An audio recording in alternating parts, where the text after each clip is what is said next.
नमस्कार, आप देख रहे हैं स्पोर्ट्स वीके। मैं आपके साथ हरीश। समी आए समी छाए। पूरा देश आज रोहित शर्मा से पूछ रहा होगा कि अब तक समी को कहां छुपा के रखा था।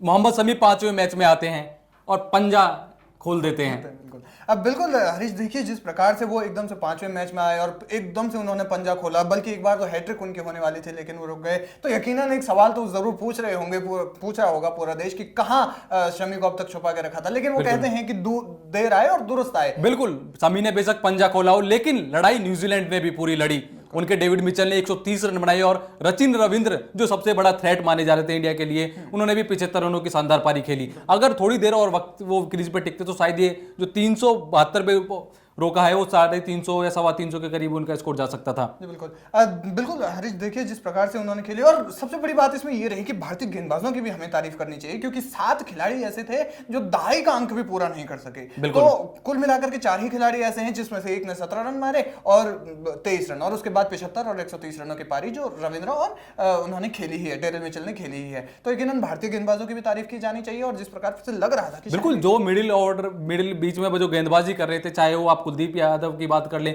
तो भी काफी पिटे आज। बिल्कुल बिल्कुल, कुलदीप यादव भी पिटे हैं स्पिन के लिए, जैसा कि आप कह रहे थे कि शायद स्पिन के लिए बहुत अच्छी पिच। बिल्कुल, वो स्पिन के लिए पिच वो नहीं है। स्पिन की जो बिल्कुल मदद नहीं मिली कुलदीप यादव को। हम पूरे टूर्नामेंट में देखा है कि कुलदीप यादव विकेट लेते आए हैं, लेकिन आज के मैच में कुलदीप यादव बिल्कुल फीके दिखे। लेकिन एक चीज देखिए कि डेरिल मिचेल ने आज जिस तरीके से बहुत डिफेंसिव अंदाज में खेला है, जिसके लिए वो जाने जाते हैं, वैसा उन्होंने नहीं खेला। बहुत डिफेंसिव खेला ताकि वो टीम को बिल्कुल, ताकि उस टाइम जब वो डेरिल मिचेल बल्लेबाजी करने के लिए आए थे तो काफी न्यूजीलैंड नीचे लगी हुई थी, उनके 2 विकेट जा चुके थे। तो उस टाइम पे जरूरत थी कि कोई ऐसा आए खड़ा हो, केन विलियमसन की जो कमी थी वो पूरी करे, क्योंकि केन विलियमसन क्या तो टीम को बांधे रखते थे। तो वही जिम्मेदारी आज डेरिल मिचेल ने निभाई। बिल्कुल, और वो जिम्मेदारी पर खड़े भी उतरे हैं, और जिस प्रकार से उन्होंने खेला है तो एक सम्मानजनक स्कोर तक तो जरूर लेके गए हैं। हालांकि हम ये भी देख सकते हैं कि भारत के बल्लेबाजों के लिए भी आसान नहीं हो सकती। बिल्कुल आसान नहीं होगा। उनके पास सबसे बड़ी जो थ्रेट हमारे लिए 2 होंगी, वो आपको शुरुआत में ट्रेंट बोल्ट की वो लहराती गेंद, और मिडिल बीच की ओवरों में जो गेंदबाजी करते हैं मिचेल सेंटनर,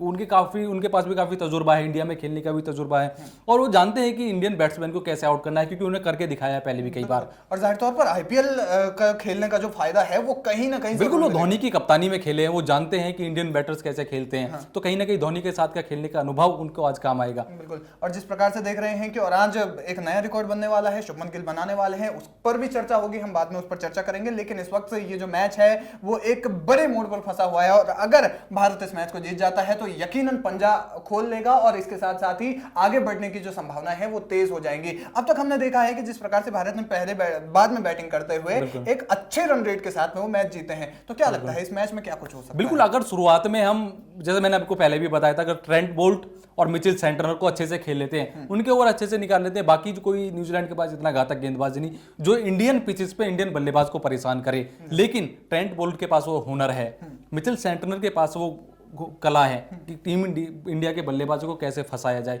अगर दोनों इनसे अगर निपट लेती है टीम इंडिया तो जीत आसान हो जाएगी। तो यकीनन जीत जरूर आसान होगी। और जिस प्रकार से आज ये गेंदबाजों ने प्रदर्शन किया है, खासकर मोहम्मद शमी की यहाँ पर तारीफ की जानी चाहिए। और यकीनन अब तो लगता है कि मोहम्मद शमी फिलहाल बिल्कुल रोहित शर्मा के सामने अब आने वाले मैचों में एक बड़ा सवाल भी खड़ा हो जाएगा कि अगर शमी को बाहर निकालते हैं तो वो किस वजह से बाहर निकाले, क्योंकि अब उनके पास वजह नहीं बची है। उन्होंने ऐसी परफॉर्मेंस करके दी है, कहीं ना कहीं शार्दुल ठाकुर को शायद टीम में अगले मैचों में आप कुछ ना देखें में खेलता हुआ। उन्हें अगर हार्दिक पांड्या वापस टीम में आते हैं तो समीकरण दोबारा से फिर बदल जाएंगे, चेंज हो जाएंगे। हो सकता है समी को बाहर भी बैठना पड़े, लेकिन रोहित शर्मा के सामने चुनौती बड़ी होगी। बिल्कुल, और ये चुनौती बड़ी है, और इस वक्त इस मैच में भी फिलहाल चुनौती बड़ी है किस प्रकार से न्यूजीलैंड की उन्होंने 350 रन बनाए हैं। वो आसान नहीं होगा इन्हें भी चेज करना, क्योंकि हम पिछले वर्ल्ड कप में भी देखा था न्यूजीलैंड आज तक भी पिछले 20 सालों में ओडीआई वर्ल्ड कप ये कोई भी आईसीसी ट्रॉफी में इंडिया 50 ओवर में और न्यूजीलैंड के खिलाफ नहीं जीत पाई है। बिल्कुल, और ये एक बड़ी चुनौती है। और जिस प्रकार से देखा जा रहा है कि ये मैच खासे टक्कर का होने वाला है, तो फिलहाल आगे इस मैच की तमाम अपडेट जो है वो हम आप तक पहुंचाते रहेंगे।